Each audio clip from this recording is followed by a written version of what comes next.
লাউদোহায় রমরমিয়ে চলছে অবৈধ পাথর খাদান। প্রশাসনকে বুড়ো আঙুল দেখিয়ে চলছে পাচারের কারবার। দুর্গাপুর ফরিদপুর ব্লকের লাউদোহা থানার অন্তর্গত সরপি এলাকায় রমরমিয়ে চলছে অবৈধ পাথর খাদানের কাজ। প্রতিদিন রাত দিন ট্রাকের পর ট্রাক ভর্তি পাথর পাচার হচ্ছে বিভিন্ন জায়গায়। প্রশাসনের নাকের ডগায় চলছে এই অবৈধ ব্যবসা, অথচ দেখা যাচ্ছে না কোনো দৃশ্যমান পদক্ষেপ। স্থানীয় বাসিন্দারা অভিযোগ তুলেছেন, প্রশাসনকে বুড়ো আঙুল দেখিয়ে দীর্ঘদিন ধরেই চলছে এই কারবার। এলাকার পরিবেশ মারাত্মকভাবে ক্ষতিগ্রস্ত হচ্ছে। ধুলাবালি ও শব্দ দূষণে অতিষ্ঠ সাধারণ মানুষ। পাথর খাদান কর্তৃপক্ষের সাথে ফোনে যোগাযোগ করতে গেলে তারা সাংবাদিককে হুমকি দেয় বলেও অভিযোগ উঠেছে। শুনুন সেই অডিও ক্লিপ। তুমি প্রেস করে ছেড়ে দেবে। আচ্ছা, তুমি প্রেস ছেড়ে দেবে। আনলেগের লোক গরিব মানুষ কাজ করছে আর করছে, তুমি যেটা হচ্ছে সেটা লিগ্যাল না আনলিগ্যাল সেটা আগে বলুন।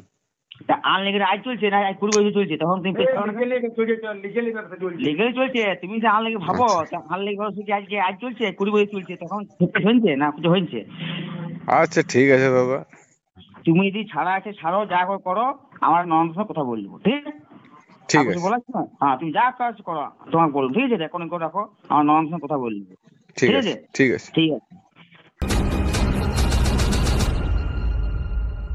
স্থানীয় তৃণমূল নেতৃত্বে মদত চলেছে এই চোরা কারবার। লাউদোহার বিস্তীর্ণ অঞ্চল জুড়ে চলছে বালি, মাটি, কয়লা ইত্যাদি চুরির কারবার, যার সঙ্গে সরাসরি মদত আছে স্থানীয় এমএলএ নরেন চক্রবর্তীরও। এমনটি জানালেন স্থানীয় বিজেপি নেতা জিতেন চ্যাটার্জি। এটাই তো স্বাভাবিক, পাথর চোররা নরেন চক্রবর্তীর নাম নিয়ে ভয় দেখাবে, কারণ ছিচকে চোররা তো সর্দারের তোর নাম নেই। তো এই লাউদোয়া ফরিদপুর অঞ্চলের বিস্তীর্ণ এলাকা, বাঁশগড়া, সরপি, ওইদিকে কাটাবেড়িয়া, এই সমস্ত এলাকা জুড়ে গ্রেবেজ, মোরাম, এসব চুরি চলছে। বালি চুরি, কয়লা চুরির সঙ্গে সঙ্গে মাটি চুরিও চলছে।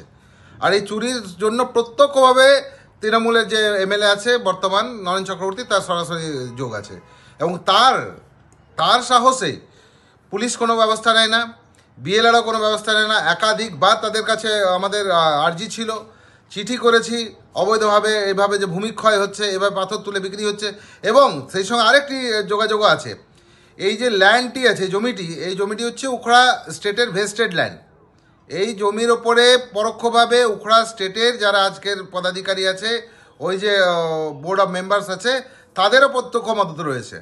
তো এইভাবে অবৈধভাবে মাটি চুরি, খাদান চুরি, কয়লা, বালি, পাথর যেগুলো চলছে, সেগুলো অবিলম্বে বন্ধ করতে হবে। যদি না বন্ধ করা হয়, আমরা বৃহত্তর জায়গায় জানাবো এবং কেন্দ্রীয় এজেন্সি দিয়ে এগুলোর তদন্ত হবে। আর খুব শীঘ্রই এই পরিবর্তন আসছে।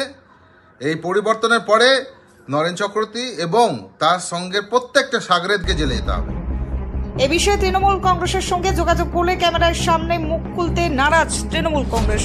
প্রশ্ন উঠছে, প্রশাসন কি এই বিষয়ে সম্পূর্ণভাবে অজ্ঞ, নাকি প্রশাসনেরই নীরব মদতে চলছে এই অবৈধ পাথর খাদানের রমরমা ব্যবসা? লাউদোহা থেকে নিজস্ব প্রতিনিধি রিপোর্ট, অ্যাক্টিভিস্ট বাংলা।